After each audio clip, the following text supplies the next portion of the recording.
रहेगा मेरी ओर से। और वीडियो अच्छा लगा तो लाइक और शेयर जरूर कीजिएगा, चैनल को सब्सक्राइब कर लीजिएगा, बेल आइकन को प्रेस कर लीजिएगा। चलिए हम शुरू करते हैं। सबसे पहले आज सेकंड लेसन है Nelson Mandela long walk to freedom. इसका लेखक है नेल्सन रोबिनला मंडेला के द्वारा लिखा गया है। और देख सकते हैं कि क्वेश्चन एक्सट्रैक्ट रहेगा। सबसे पहले देखिए एक्सट्रैक्ट क्या है, जो लाइन लिया गया है उसमें कहता है we who were outlaws not so long ago. हम पहले बहुत मैंने हम लोग क्या था, आउटलॉज थे, मैंने नियम कानून को ज़्यादा मानने वाले नहीं थे, कानून का बागी आदमी थे हम लोग, ठीक है। Have today been given the rare privilege to be host to the nation of the world on our own soil. मतलब कह रहा है कि हम लोग जो थे who were outlaws not so long ago, बहुत ज़्यादा पहले से हम लोग कानून के बागे नहीं थे।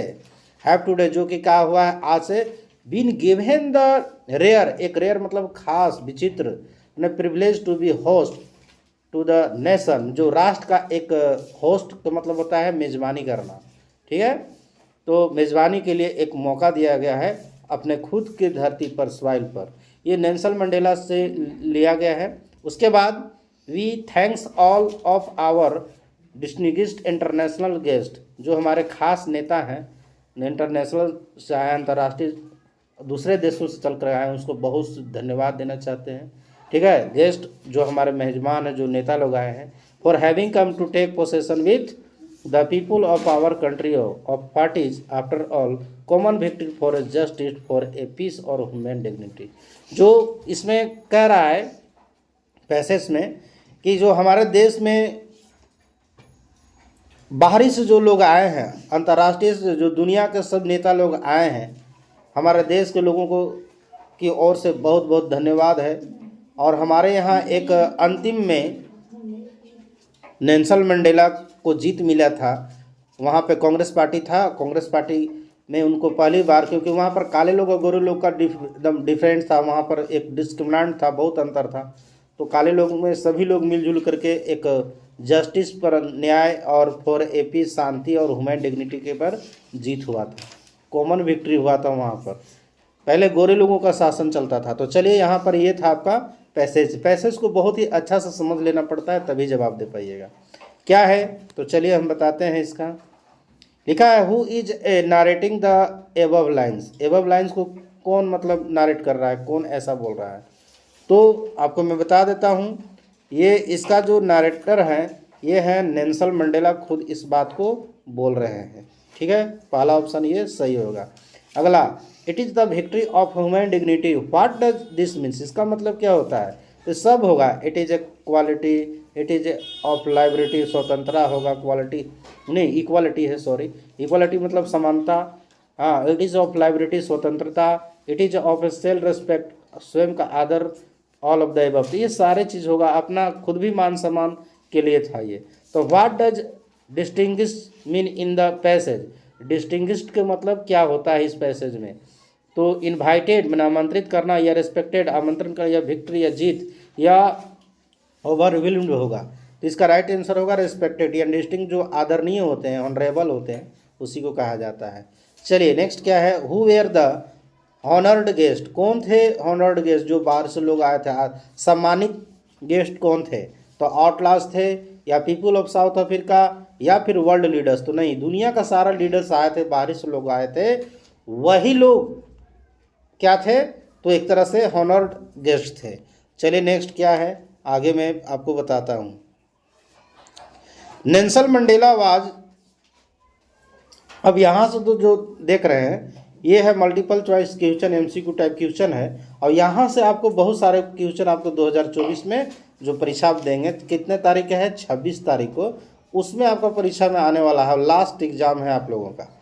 तो देखिए इसमें पूछा है Nelson Mandela was the president of, बताइए Nelson Mandela was the president of, कहाँ का प्रेसिडेंट, नेल्सन मंडेला कहाँ के प्रेसिडेंट थे, तो साउथ अमेरिका या नॉर्थ अमेरिका, तो या फिर साउथ अफ्रीका, तो साउथ। देखिए फिर है इस तरह का अगला क्वेश्चन क्या है, long walk to freedom, long walk to freedom is a Nelson Mandela's long walk to freedom Nelson Mandela का क्या चीज़ था? तो ऑटोबायोग्राफी है कि पोएट्री है कि हिस्ट्री है या स्पीच है? ऑटोबायोग्राफी था। राइट आंसर सही है आपका। आज टेस्ट भी हो रहा है कि आप वहाँ जाके क्या लिखिएगा। Where did the inauguration ceremonies take place? जो उद्घाटन समारोह था वो कहाँ पर टेक प्लेस हुआ था, मैंने कहाँ घटित हुआ था? तो रॉक स्टोन एम्पली थिएटर था, या फिर आपका सैंड स्टोन एम्पी थिएटर था, या फिर आप हाँ sand stone amphi theatre, Rangmandal कहते हैं एम्पी थिएटर का मतलब। चलिए अगला क्या प्रश्न है? What change brought international leaders to South Africa? जो अंतर्राष्ट्रीय नेता थे वो साउथ अफ्रीका के लिए क्या चेंज लाए थे, क्या चेंज को देखे गए थे, मैंने क्या चेंज उसमें देखा गया? व्हाट चेंज ब्राउट मैंने क्या चीज़ बदलाव लाए थे international leaders to South Africa? तो देखिए एंड ऑफ एम्पीथिएटर मैंने एपार्थीड मैंने रंगभेद नीति का समाप्ति हो गया था, या ह्यूमैनिटी मानवता आ गया था, या पीस आया था, या फिर ट्रेड निगोटिएशन। तो देखिए इसमें फर्स्ट ऑप्शन सही है। यहाँ जो रंग भेद का नीति जो चल रहा था काफ़ी दिनों से, गोरे और काले लोग का शासन जो चल रहा था वो क्या हो गया था, वहाँ समाप्त हो गया था। चलिए नेक्स्ट क्या है आपका? How does Nelson Mandela define the meaning of courage? Nelson Mandela courage को कैसे डिफाइन किया था? तो ट्रिम्प ओवर फेयर, जी बिल्कुल यही सही है, यानी डर के ऊपर विजय प्राप्त करना, भय के ऊपर विजय प्राप्त करना ही क्या होता है? तो वही मैंने कवरेज का मतलब यही होता है, उत्साह का मतलब ये होता है कि डर के ऊपर क्या करना, विजय प्राप्त करना। अगला क्या है देखिए, which flame can be hidden but never extinguished? मतलब कौन ऐसा चीज़ है, फ्लेम है, मान सम्मान होता है, इज्जत प्रतिष्ठा, जिसको छुपाया जा सकता है लेकिन कभी ख़त्म नहीं किया जा सकता है। तो मेंस लव, या मेंस नेचुरल वे, या फिर मेंस गुडनेस। जी हाँ, देखिए उसके अच्छाई को भले कुछ दिन के लिए छुपाया जा सकता है लेकिन उसको समाप्त नहीं किया जा सकता है। ठीक है, चलिए अगला प्रश्न है, what comes more naturally to human heart according to Mandela? Mandela के अनुसार क्या ऐसा चीज़ है जो बड़ा दिल से निकलता है वो चीज़? तो हेट घृणा, लव, या जेसली, या फिर फेलियर।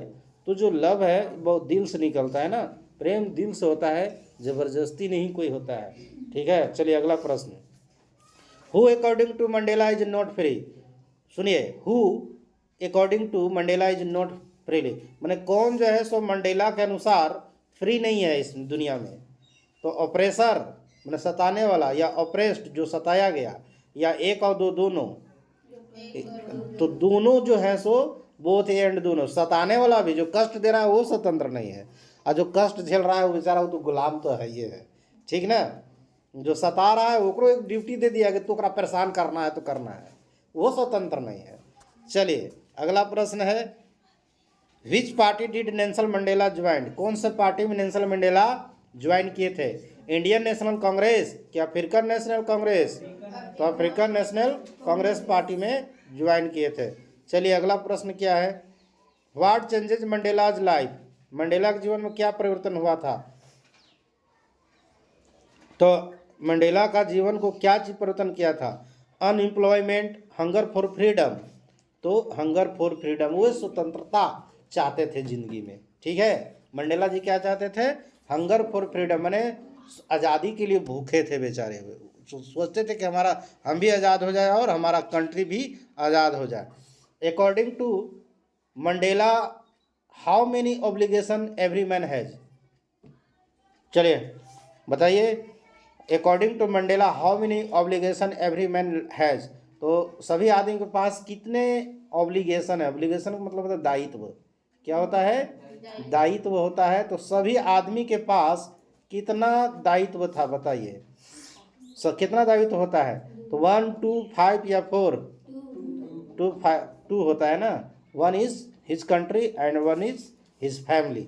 एक होता है अपने कंट्री के लिए, देश के लिए, और एक अपने फैमिली के लिए, अपने कंट्री में रहने वाले जो भी लोग हैं तो उसके लिए भी होता है। हिज फर्स्ट फ्लाइट, उसका लेखक का क्या नाम है? लाइम ओ फ्लैटरी। ठीक है, इसका याद रखिएगा। तो who is the author of his first flight, यानी फर्स्ट फ्लाइट का राइटर कौन है इसे बताना है।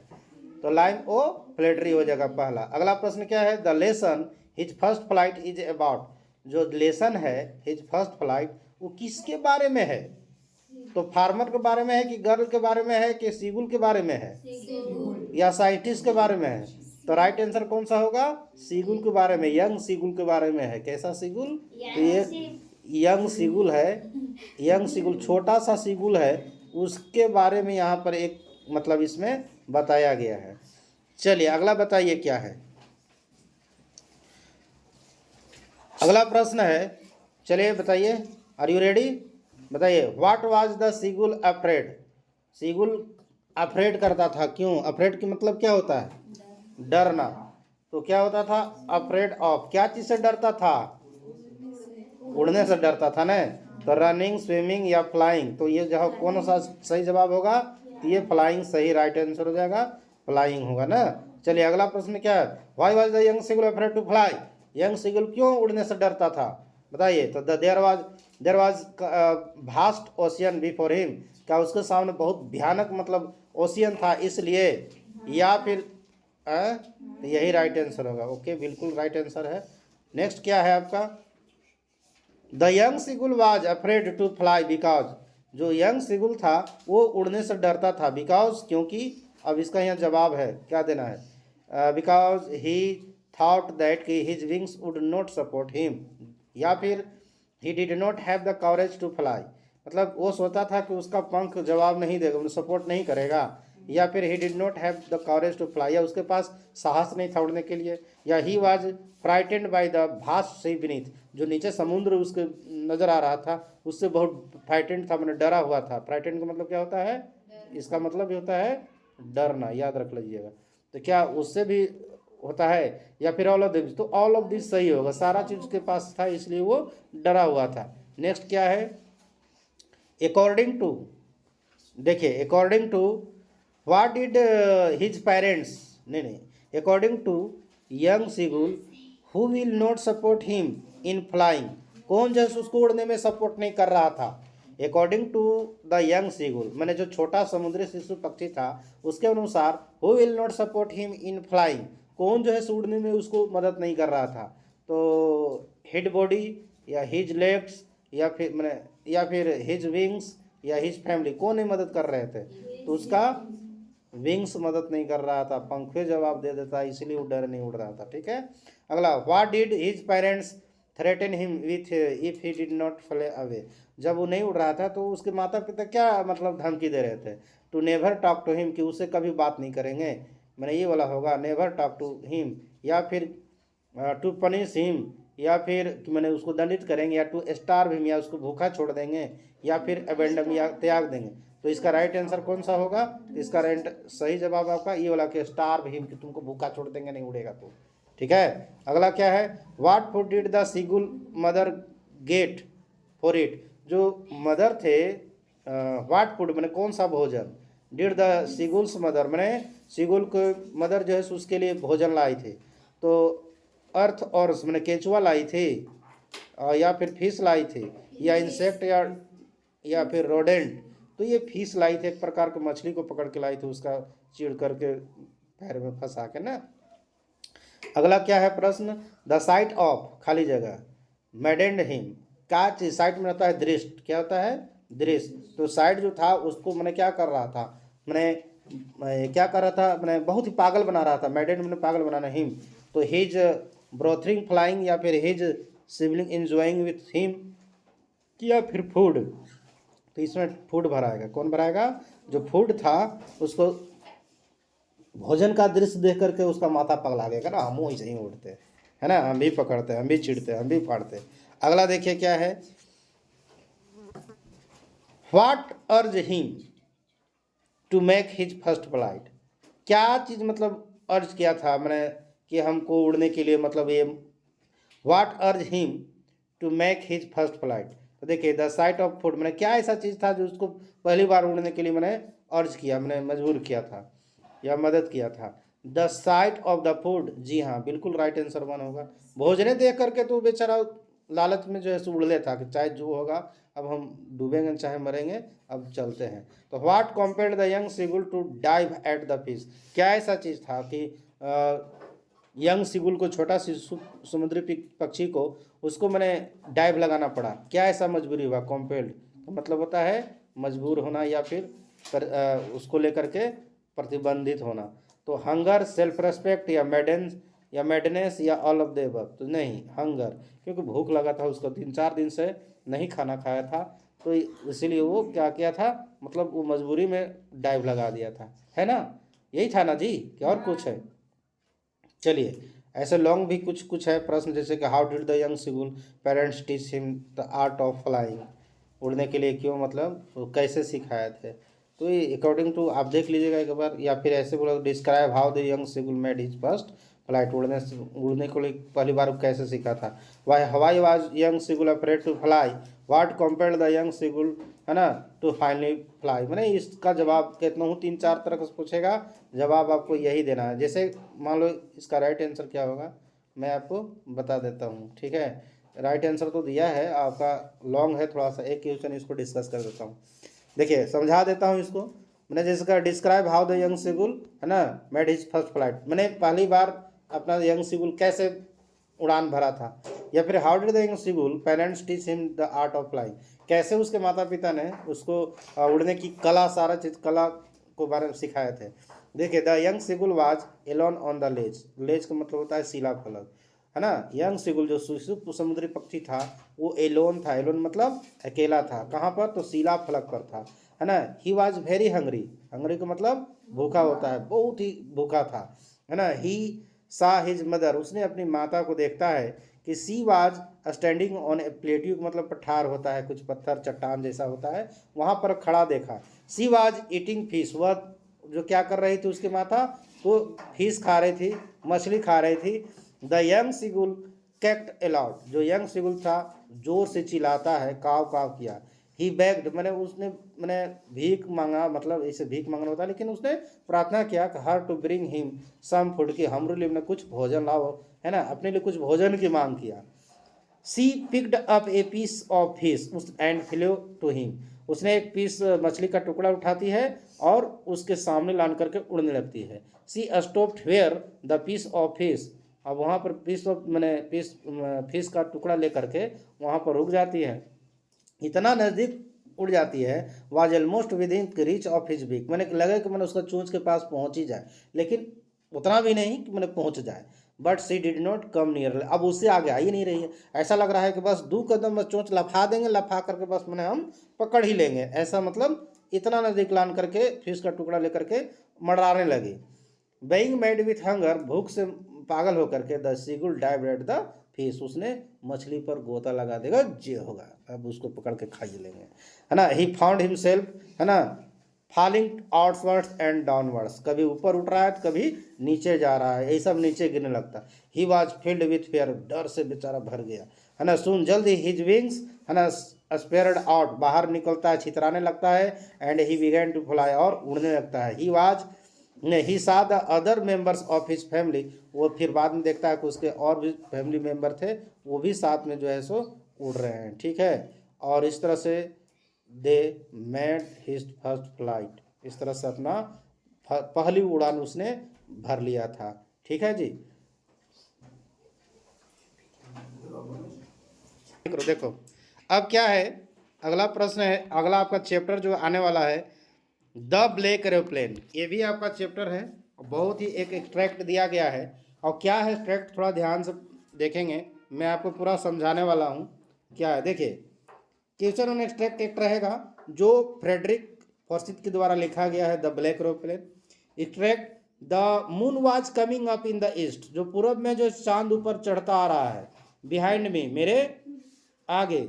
And stars were shining in the clearly sky above me, अब मेरे ऊपर जो है क्या है, स्टार्स एकदम क्लियरली स्काई में साफ सुथरा आसमान में चमक रहे हैं। There wasn't a cloud in the sky, आसमान में बिल्कुल एक भी बादल नहीं है।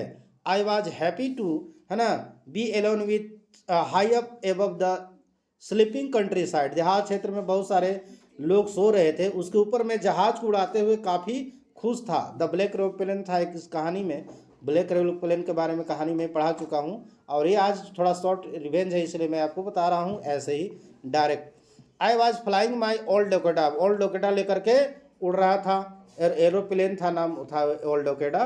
ओके, अगला है aeroplane over France back to England, France से होकर के वो इंग्लैंड जा रहे थे लेखक साहब, ठीक है। I was dreaming of my holidays, मैं अपने छुट्टी के दिनों का जो है सो स्वप्न देख रहा था, उड़ा रहा था, और स्वप्न भी देख रहा था कि वहाँ घर जाऊँगा तो ये खाऊंगा, वो करूँगा, ऐसा नाश्ता लूँगा। And looking forward to behind with my family, मैं ये एरोप्लेन उड़ा रहा था और ये स्वप्न देख रहा था कि मैं घर जाऊँगा तो ऐसे नाश्ता करूँगा, अपने फैमिली से ऐसे मिलूँगा, अपने बाल बच्चा से ऐसे एंजॉय करूँगा, इस सारा मतलब उड़ा, मैंने एरोप्लेन उड़ा रहे थे और स्वप्न भी देख रहे थे, सोच रहे थे मतलब। I looked at my watch, मैंने घड़ी में देखा 1:30 इन द मॉर्निंग, कि सुबह का जो है सो 1:30 बज रहा था। I should call Paris control soon, मुझे लगा कि मुझे पेरिस के जो है कंट्रोल रूम में हमें तुरंत जो है सो क्या करना चाहिए, मैंने कॉल करना चाहिए। आई थॉट, मैंने ऐसा सोचा। अब यहाँ से देखिए एक छोटा सा पैसेज उठाया। अब यहाँ से जो छोटा पैसेज है, सुनो, एक छोटा जो पैसेज है वो जो लिया गया है कहाँ से, अब कैसे इससे प्रश्न पूछेगा, तो देखिए, who is me here in the first line, me कौन है, तो द पायलट है कि ड्राइवर है कि ऑल डकोटा है कि नन है, तो पायलट है जो खुद उड़ा रहा था, यहाँ मी जो है सो आपको फर्स्ट होगा। अगला है the pilot was flying from, कहाँ से कहाँ जा रहा था, तो इंग्लैंड टू फ्रांस कि इंग्लैंड टू पेरिस या फिर फ्रांस टू इंग्लैंड, तो फ्रांस टू इंग्लैंड जा रहा था, ठीक ना जी। कहाँ से कहाँ जा रहा था, फ्रांस से इंग्लैंड की ओर जा रहा था उड़ाते हुए। अगला प्रश्न है what is the name of the aeroplane, aeroplane का क्या नाम था, जो हवाई जहाज था उसका क्या नाम था, पेरिस कंट्रोल के डेकोडा, तो डेकोडा नाम था। चलिए बिल्कुल राइट आंसर है। अगला प्रश्न है विच कंट्रोल सिचुएशन, नहीं sorry, which control station did he think of calling, कौन से कंट्रोल था जहां पर कॉल करने के लिए सोचा, तो पेरिस कंट्रोल था कि सेंट्रल कंट्रोल था, पेरिस कंट्रोल, बिल्कुल राइट आंसर सही है आपका, पेरिस कंट्रोल था, बिल्कुल सही जवाब है।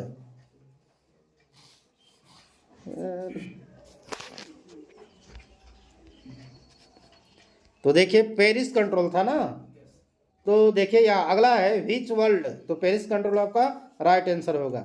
Which word in the passage means without any company, without any company मतलब क्या होगा कि हाई अप, एलोन या बिहाइंड या कंट्रोल, तो एलोन होता है। विदाउट ए कंपनी का मतलब होता है साथी, बिना संगति का, तो एलोन अकेले ही जा रहे थे ना लेखक साहब। अब चलिए मल्टीपल चॉइस क्वेश्चन आएगा जो आपको स्टोरी बेसिस पर होगा, कहानी के आधारित पर होगा, ये तो पैसेज के आधार पर था। अब स्टोरी के आधार पर आएगा तो आपको कैसे जवाब देना है, चलिए मैं आपको बताता हूँ।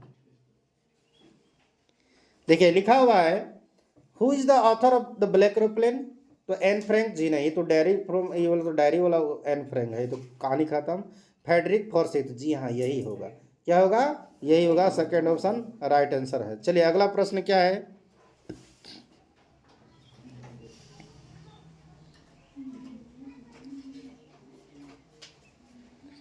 अगला देखिए,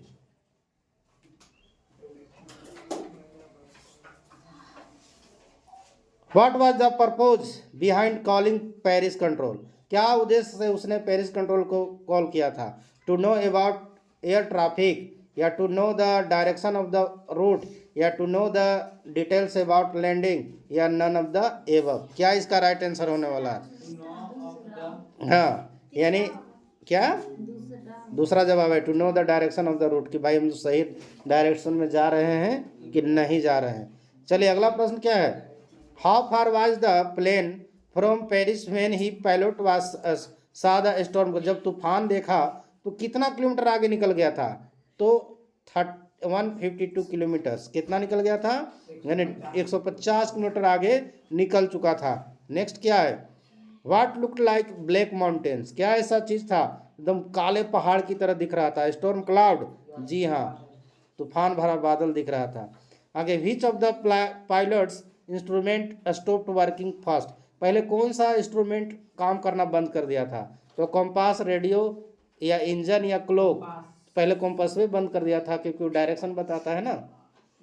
अगला है the pilot was not able to, खाली जगह है, फिर एनीथिंग, क्या करने में एबल नहीं था, देखने में, हेयरिंग में, या स्पीक, या ऑल ऑफ द एबव, तो सी मैंने देखने के लिए, ब्लैक काला बादल चारों तरफ तूफान भरा बादल में उसको कुछ तो दिख नहीं रहा था। नहीं दिख रहा था। तो और पापा को नहीं दिख रहा था, तो पापा नहीं गए थे ना, एरोप्लेन उड़ा रहे थे। चलो आगे देखो, पूछ रही किसको जो कहा रे। चलिए आगे बताइए। तो विथ देखिए, the pilot was not able to, अच्छा ये तो बता दिया। What guided the pilot to come out of the storm safely, क्या चीज़ था जो उसको सेफली बाहर स्टॉर्म से निकलने में मदद किया था, गाइड किया था। Paris control, the black aeroplane, तो काला जहाज था ना, वो काला एक और दूसरा जहाज था, उसको मदद किया था, इसलिए चैप्टर का नाम भी क्या रखा गया है तो एन फ्रैंक है। देखिए सबसे पहली बात, मल्टीपल चॉइस क्वेश्चन है, इसका कुछ पैसे छोटा मोटा देगा तो ठीक है ना, तो आपको डायरेक्ट मैं बता रहा हूँ क्योंकि समय ज़्यादा नहीं है। जो वीवीआई क्वेश्चन है वही मैं बताने वाला हूँ। Who is the author of from the diary of Anne Frank, diary of Anne Frank का लेखक कौन है? तो एन ए फ्रैंक थे स्वयं, ठीक है। अगला, who was the Anne's best friend, Anne's का बेस्ट फ्रेंड कौन था? मिस्टर किसिंग था या किटी हर डायरी? तो वही किटी हर डायरी थे ना, या वो थे विशु? नहीं, मिस्टर किसिंग तो उसका मैथ का टीचर थे, बहुत ही गुस्साते थे उसको, क्या करते थे? गुस्साते थे, इसलिए आपको मिस्टर किसिंग नहीं हो सकते हैं। अगला प्रश्न है, what name Anne gave to her diary, diary को क्या नाम दिए थे? पिंकी नाम था या फिर किटी नाम था? तो किटी नाम दिए थे। क्या नाम दिए थे? किटी नाम दिए थे। चलिए अगला प्रश्न क्या है, why does the narrator say the paper has more patience than people, बताइए लेखक ने ऐसा क्यों कहा है कि जो है सो लोगों से ज़्यादा विश्वास किस पर है? पेपर में ज़्यादा विश्वास है। तो पेपर कैन रिवेल एवरीथिंग, पेपर सभी चीज़ मैंने सुन सकता है, उसमें रह सकता है। या पेपर कैन मेंटेन सेक्रेटली, या फिर one can write anything at any length on paper, या one can write in a diary. क्या इसका राइट आंसर होगा? क्यों ऐसा कहा गया था कि पेपर के पास ज़्यादा विश्वास होना चाहिए, लोगों से ज़्यादा विश्वास? तो थर्ड है, one can write anything at any length on paper. देखिए कोई भी आदमी जो है पेपर में कितना भी चाहे, अब जितना भी लेंथ होगा वो लिख सकता है। वो कितना लिखेगा, वो उसके पास धैर्य रहता है, आराम से लिखो भाई लिखो, हम पढ़ल है। लेकिन आदमी को ज़्यादा कहानी बोलेगा तो वो क्या होगा, वो सुनने से इनकार कर जाएगा, क्या बेकार बक रहा है यार, अब चलते हैं, है ना। अगला देखिए, अच्छा, how does N explain her father, अपने फादर के बारे में एन कैसे एक्सप्लेन करते हैं, बताते हैं। तो मोस्ट एडोरेबल फादर, या मोस्ट एंग्री फादर, या मोस्ट डेलिकेट फादर, या नन ऑफ द एबव। क्या राइट आंसर होने वाला है इसका? तो इसका वन आंसर सही हो, मोस्ट एडोरेबल फादर, ठीक ना, ये राइट आंसर होगा। हाउ मेनी सिबलिंग्स, मैंने भाई बहन होते हैं, सिबलिंग मैंने भाई बहन, डिड एन हैव, तो कितने भाई बहन थे? 1 2 3 या 4 है, पढ़े कहानी तो आपको याद होगा। तो सिर्फ कितना थे? एक ही थे, ठीक ना। अगला, in which city were Anne and Margot, एक एक बहन थी, मार्गोट एक नाम था ना। तो in which city were Anne and Margot sent to live with their grandmother, तो बार्लिन भेज दिया गया था कि एच एन, कि मुनीच या बोन, तो कहाँ भेज दिए थे? बार्लिन नहीं भेजा गया था, तो कहाँ भेजा गया था? तो एच भेज दिया गया था ना, ये राइट आंसर होगा, ठीक ना। अगला एच एन भेज दिया गया था, एच नहीं, sorry. According to Anne, who are the most unpredictable, unpredictable का मतलब होता है जिसके बारे में कोई भविष्यवाणी नहीं किया जा सकता है, ठीक है। तो कौन ऐसे होते हैं जो उस जिसके बारे में कुछ पहले से भविष्यवाणी नहीं किया जा सकता है? क्या स्टूडेंट के बारे में, पेरेंट्स के बारे में, या टीचर्स के बारे में, कि बॉय के बारे में? किसके बारे में, कौन ऐसा आदमी है जिसका भविष्यवाणी करना मुश्किल है? तो टीचर के बारे में भविष्यवाणी करना मुश्किल है, कखनी क्या करेंगे। आगे, in which subject was Anne not sure of passing, कौन सा विषय में एन जो है निश्चित नहीं थी कि मैंने पास करेगी? साइंस, इंग्लिश, मैथ, तो मैथ में, ओके बिल्कुल राइट आंसर है। चलिए, which subject did mister Keesing teach, mister Keesing कौन सा विषय पढ़ाते थे? इंग्लिश, हिस्ट्री, मैथ, तो मैथ पढ़ाते थे। कौन सा विषय पढ़ाते थे? सी वॉज वेरी टॉकटेटिव, वो बहुत बात करती थी। कि सी वॉज नॉट गुड स्टूडेंट, को अच्छा विद्यार्थी, तो देखो बहुत बातें करती थी एन फ्रैंक ना अपने क्लास में, इसलिए वो क्या करते थे, वो गुस्सा गए थे mister Keesing. Why did mister Keesing give an extra homework, mister Keesing जो है सो एन को क्यों अतिरिक्त काम दिए थे? सी फेल इन मैथ या सी टॉक टू मच, ज़्यादा बात करती थी इसीलिए दे दिए थे ना। चलिए अगला प्रश्न क्या है, what was the topic of the first essay, है ना, एस्टिंग टू एन, एस्टिंग में होता है देना, तो क्या दिया गया था पहला टॉपिक में बताइए। एग्जाम रिजल्ट के बारे में कि इनकॉरेडेबल चैटर बॉक्स या फिर ए चैटर बॉक्स, तो पहला बार में चैटर मतलब चैटर बॉक्स पर लिखने के लिए दिया गया था कि कोई बात उन्हीं पर हमको लिख के लाना ले ऐसे। What was the topic of the essay written by Anne, क्या चीज़ पर लिखा गया था, तो ए चैटर बॉक्स, जी हाँ चैटर बॉक्स पर जब मिला था तो चैटर बॉक्स पर लिखा जाएगा। चलिए अगला प्रश्न क्या है, what did she write in her last essay, last essay में क्या, लास्ट एसे में क्या लिख लेती, quack quack quack quack said, है ना, मिस्ट्रेस चैटर बॉक्स, तो ये पोएम था कि जोक था कि पैराग्राफ था कि फनी पोएम था, तो ये फनी पोएम लिख लेती, है ना, मजाकिया मैंने टाइप के अजीब गरीब मैंने लिख लेती एक पोएम। ठीक है, तो आज के लिए आपका इतना ही रिवाइज होगा, बाद बाकी जो स्टोरी होगा उसको मैं कल रिवाइज करवाऊँगा। तो चलिए आज के लिए वीडियो देखने के लिए थैंक यू, फिर मिलेंगे नेक्स्ट वीडियो में। एक बार फिर से चैनल पर पहली बार विजिट किए होंगे तो चैनल को सब्सक्राइब कर लीजिएगा और बेल आइकन घंटी को प्रेस कर लीजिएगा। Thanks for watching this video.